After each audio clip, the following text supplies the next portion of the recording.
God will restore what you lost. Joel 2:25. Have you ever lost something so important? Time, peace, opportunities, and wondered if you'd ever get it back? I have good news for you. The same God who allowed the loss is the God who will bring the restoration. There are moments in life where we look around and see everything that's been taken, relationships that ended, doors that closed, time that feels wasted. You may even feel like you've gone too far, made too many mistakes, or missed your moment. But hear this, God never wastes pain.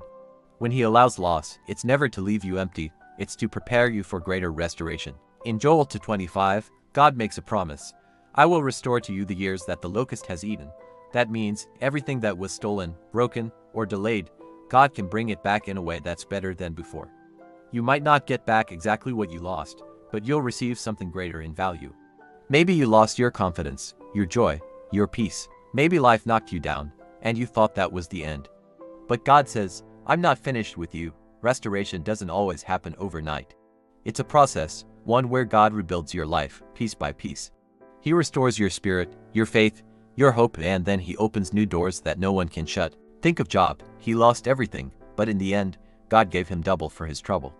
The same God who restored Job's life is working in your story too. So don't focus on what you lost, focus on the one who can restore it.